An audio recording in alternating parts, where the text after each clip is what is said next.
This week on the Honorable Podcast, we'll be talking to USF Honors alumna and second-year law student Anabella Garcia. Stay tuned as Anabella discusses her path to law school, environmental advocacy through research, and how her time as an honor student propelled her towards a career in government and environmental policy.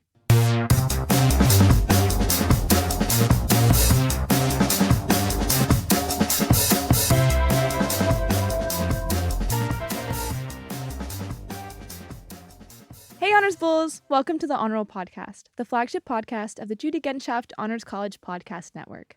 I'm your host, Caroline Merriman, a fourth-year student studying English and biology at the University of South Florida and a member of the Honors College. Today, my co-host is Reva Ghandi, a third-year student studying biomedical sciences and public health with a minor in nutrition. Great to be back on the podcast, Caroline. Thanks for joining me today. And as always, we like to start off with one big question. So my question this week is, if you could make any law, what would it be? Oh gosh. Laws are, I would like to say, very complicated. Yeah. But if I had to make a law, I think it would probably be surrounding social welfare and advocating for low-income and homeless populations, especially in finding low-income housing and having it more accessible for them. Yeah, especially in like cities like Tampa, like we see so much more disparities in like unhoused populations, and it should just be more accessible. It should be something that people can rely on when they need that resource and they need that help. Yeah, and I think over the years, I'm hoping that we're going to see that direction with more green spaces and more housing access and more nutritional access. And of course, hopefully more parks and stuff where people are able to, have a better quality of life. Yeah, and I think we've seen like a lot more grassroots organizations and also just like the general public pushing for these issues more, pushing for more green spaces, pushing for more social welfare, and for things that just like build community and build security for like everyone who is a part of, our city and cities across the country. And speaking of advocacy, we are actually going to be talking to Honors alumna and Stetson law student Anabella Garcia, who is passionate about making a positive impact through environmental and governmental policy change. Stay tuned to hear about Anabella's law school journey and what it means to use leadership and advocacy to make tangible change. All that and more coming up next.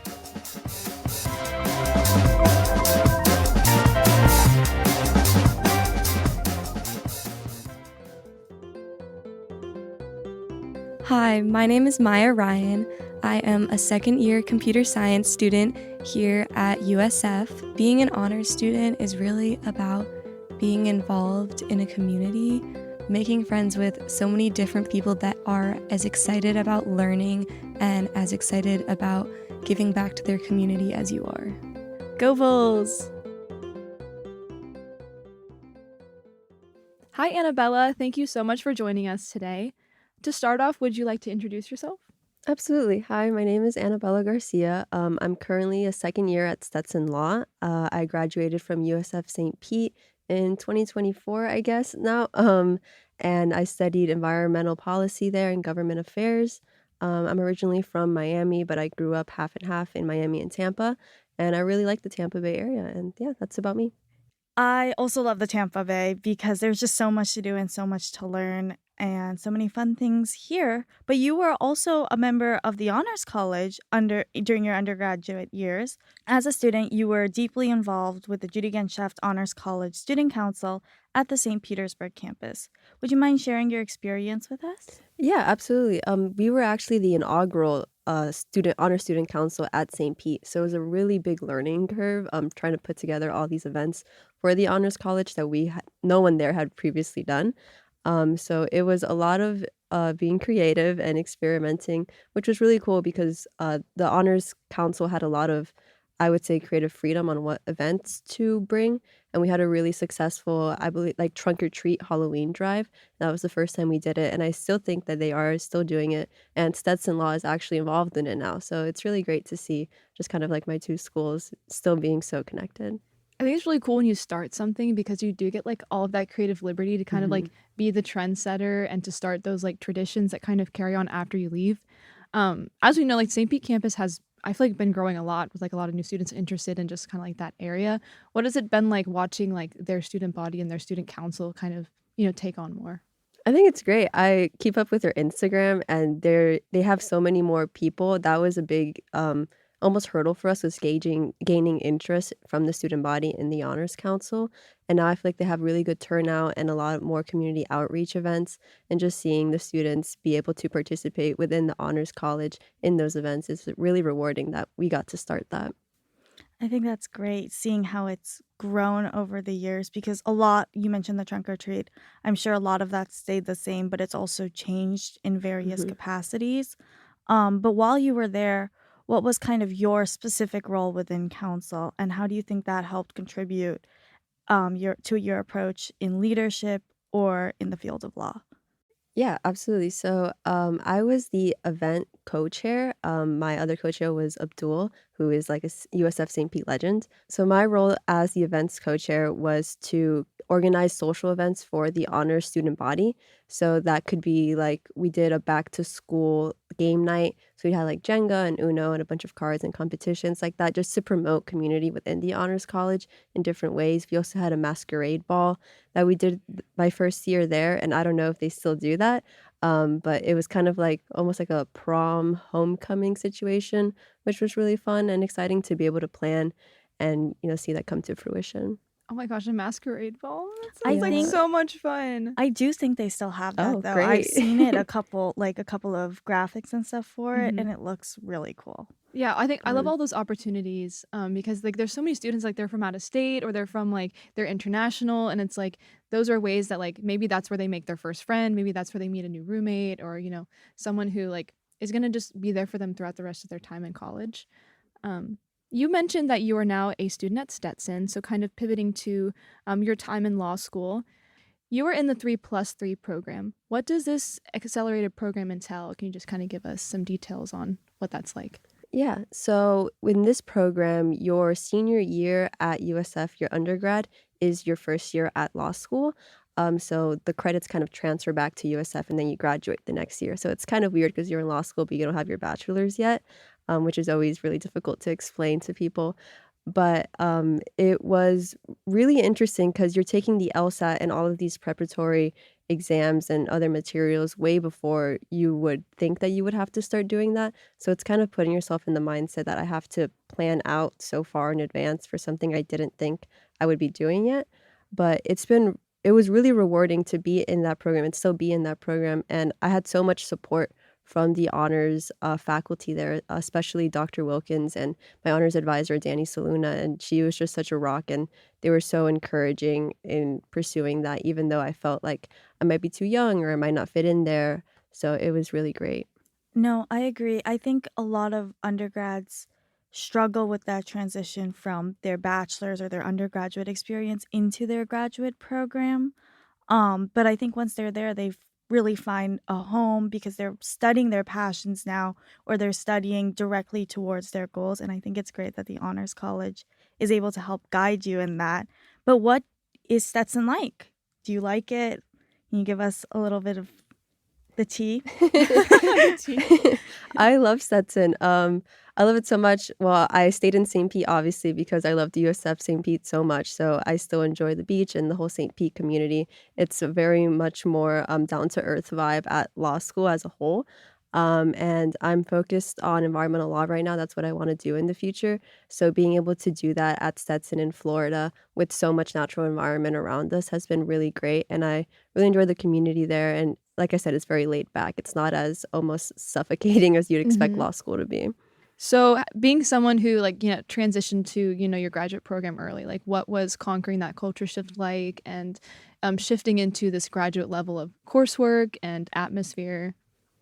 Yeah, so it was very different shifting into the coursework, and the atmosphere of Stetson as a whole. It is a lot more work, obviously, since it's law school and it's not undergrad. So it's just a lot more time spent studying. Not that I wasn't studying as much at USF St. Pete, but it's just a lot more consuming almost. But it is very rewarding to be able to talk to professors and put it in practice on what you're learning and all of this new material that you're learning that's so specific to what you're passionate about. And culture-wise, since it is a more professional environment, it isn't as almost down to earth as USF St. Pete was and how that experience was.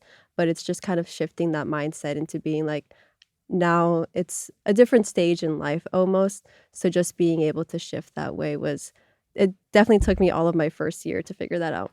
I think that's a very valid statement to say. You're definitely in a different stage in your life as you grow to build your career. When you're there, you're obviously also immersing yourself into very interesting and unique things. What do you think has been your favorite thing that you've done at Stetson so far? Ooh, I've done so many fun things. Recently, we went on a camping trip for a class called Cases and Places. So we read a bunch of cases about the Everglades specifically, and then we did a 4-day camping trip around the Everglades, just to like kind of see the results of these cases and how they might have impacted that local environment. So that was extremely rewarding. And then, you get to camp with your professors and your classmates. That was really fun. That was like top experience for sure. Oh my gosh, that's so cool. It reminds me of like a lot of the honors LLC trips. I know they do like a lot of camping and like going to different Mhm. parks. Did you see any like cool creatures or anything? Yeah, it was actually alligator mating season, so there were so many out and about. They were, like, grunting at us. It was really aggressive, and it was really fun. It was really cool. I just wanted to ask like how has it benefited you and like what have you enjoyed about like having taken the path to the path of the 3+3 program? I came to USF with the 3+3 program in mind. That was a really big draw for me to go to USF. I kind of already knew I wanted to go to law school, so being able to not necessarily I didn't want I felt like I was almost dilly-dallying at USF even though I enjoyed it so much, but it's like I know what I wanna do, and I wanna start doing it now, and how can I get there as soon as possible? So just being able to put that into practice now instead of having to wait an additional year when I was already kind of set in what I wanted to do with my life was a really great opportunity that I'm so grateful that USF provides that. So, what kind of sparked that interest in law? Because knowing, I'm assuming you figured it out probably early to mid high school. Mhm. Mhm. What drove you to want to become a lawyer? Yeah, so I was involved in my high school's newspaper and their video production team. So just being able to go and talk to different people that were being affected by local laws. And I always thought I wanted to go into journalism, but then I kind of felt like, well, this is where the actual effects are happening is how people are interpreting these laws and who's creating these laws. And I just had a lot of questions about that. And when I looked into like what I wanted to do and how to create policy and other initiatives like that, I found that a legal background was necessary for those things. So that's kind of how I set my sights on law school. Mhm. What's up, Bulls Nation? My name is Calvin Pham. I'm a second year undergrad studying global business with a concentration in business analytics and information systems and a Spanish minor, and I am part of the Honors College marketing team. My favorite honors memory was when I got to work Honors Got Talent. I got to see some amazing performances. I got to see a really cool magic performance. See you later, Bulls Nation. How did you specifically get drawn to like environmental law? Where did that passion stem from?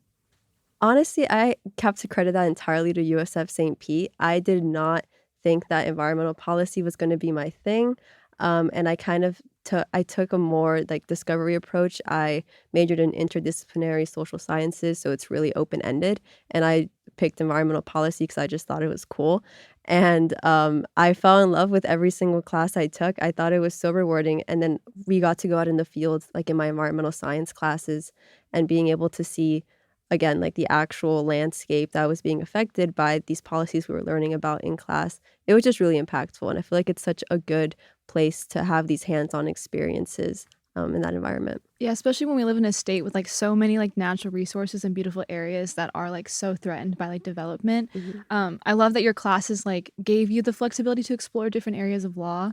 I mean, I think that's such an important part of college of just like kind of falling into your passion. Yeah, absolutely. And I think the Honors College does that really well with the interdisciplinary classes. And then also, like you said, field work.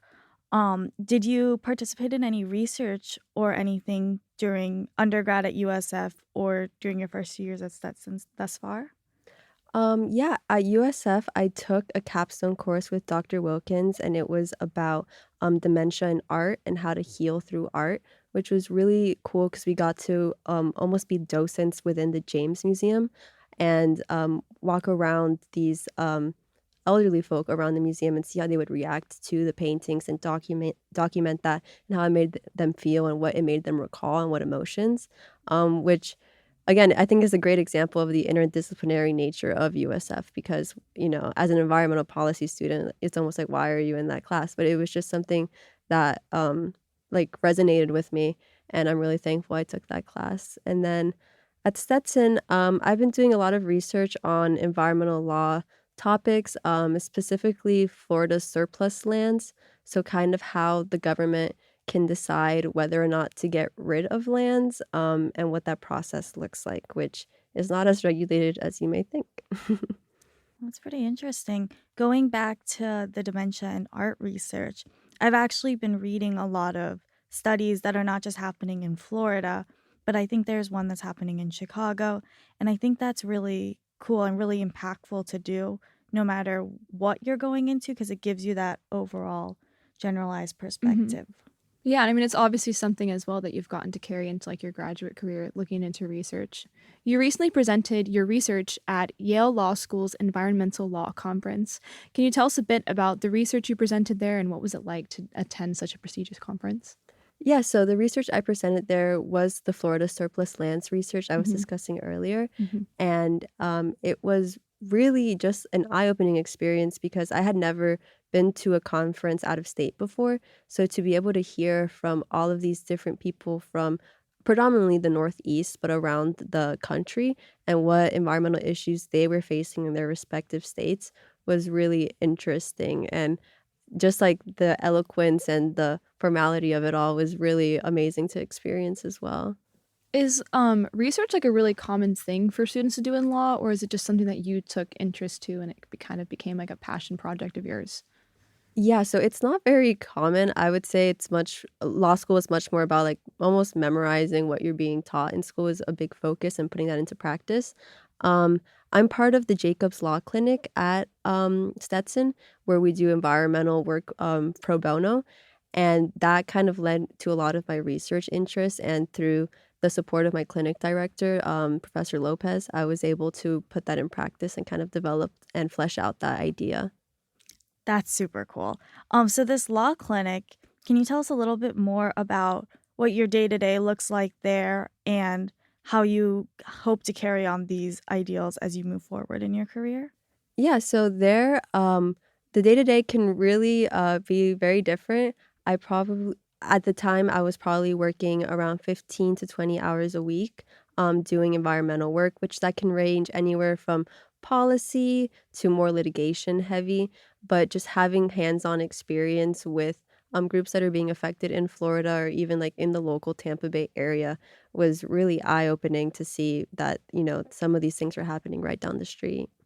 Yeah, we are seeing like a lot more development of like Tampa and a lot more people, I think, like speaking out about, not developing natural areas in Florida. How do you see like the field of environmental law changing in the future with like more attacks from like, the government on public land, but then more people supporting, keeping Florida wild? Yeah, so that is actually like a huge concern of mine, especially getting ready for graduation soon in that kind of climate right now in Florida, which is kind of what my research is about and how the government can kind of make the decision to surplus lands and basically sell it off to developers, even though it was previously conservation lands. And it's like, how do we insert more public input into that process so it's not kind of this board of elite not really conservation minded people making these decisions. But that is a huge concern of mine, and I honestly cannot say how that's gonna play out.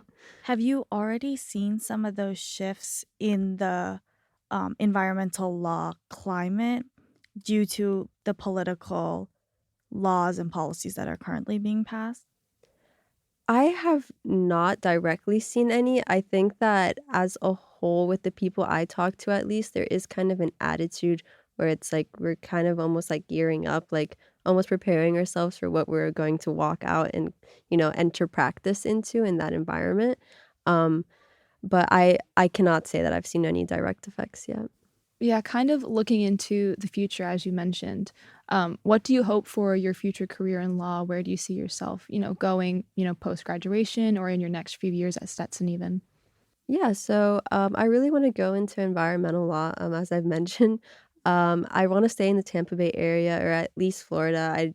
I feel like a lot of people have this idea that Florida is a lost cause when it comes to environmental issues because of all the development pressures and just like the political climate in general.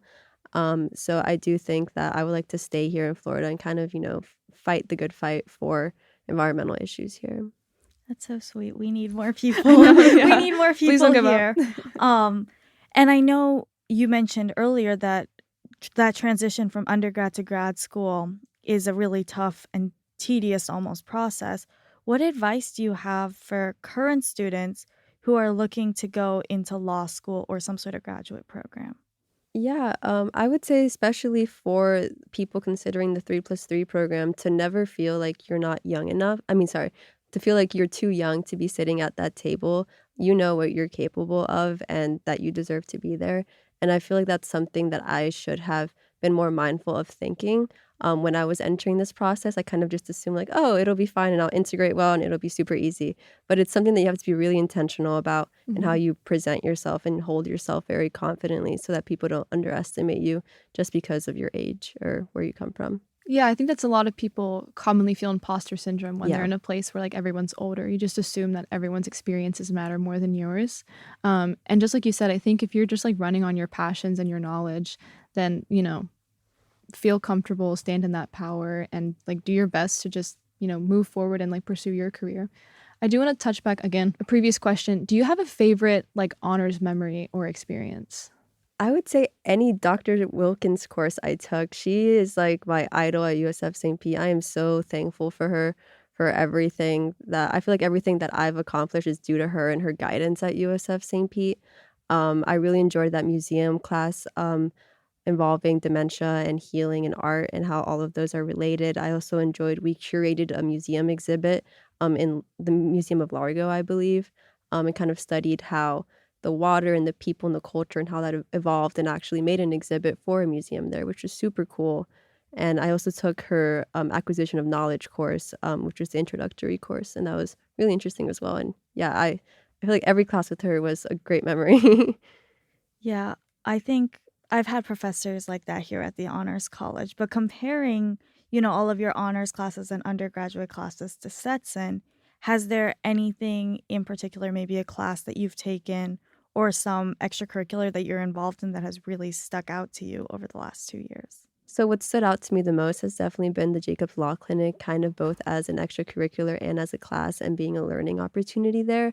And just being able to engage with the different clients and people involved outside of the clinic as well has been really illuminating in how the practice of environmental law actually functions on a day-to-day and just the culture behind it. Yeah, I think those experiential learning classes are always the best when like you're actually getting to do the thing that like you've known you want to do for so long and you're getting experience that makes you feel prepared that yes, I can do this like once I graduate. I think that's really cool. Well, that is all the time we have today. Thank you so much for joining us. It was our pleasure to have you. Thank you so much. I'm so happy to be here and be back.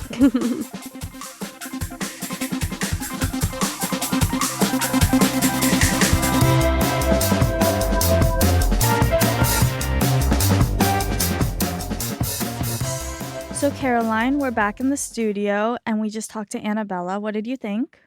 I really enjoyed the podcast. I think it was really cool to hear how passionate she is about like defending natural spaces in Florida.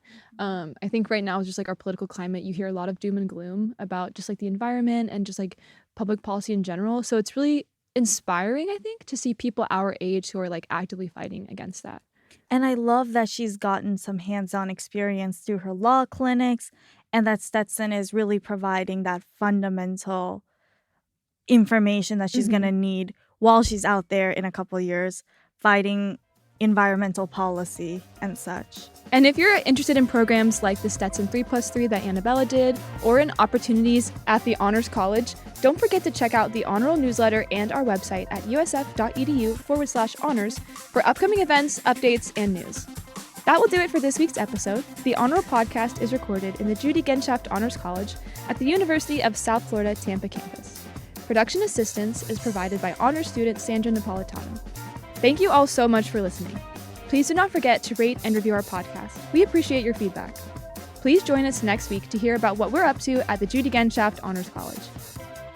Until next time, go Bulls!